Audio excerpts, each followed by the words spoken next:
Hey guys, welcome back to our channel. In this tech tutorial video, we're going to show you how you can block site cookies on Mozilla Firefox when browsing through the internet using Firefox. So let us dive right into it. Open Mozilla Firefox, access here browser settings, here in the top right, click into settings.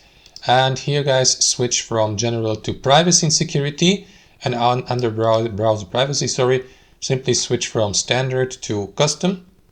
And here guys, you will be given the opportunity to select the trackers and scripts you would like to block, including cookies. So make sure that cookies is selected, and here to the right in that drop-down menu guys, you can select which type of cookies you would like to block. Cookies from unvisited websites, all cookies, cross-site cookies, and yeah, that's basically it. However guys, bear in mind that this may lead, for example, to some websites to break, as you can see. So that's totally up to you. Let me just switch back to standard, and that's basically how you block site cookies on Mozilla Firefox guys. So thanks for watching. Hope you enjoyed this video, got some value from it, and we'll catch you later.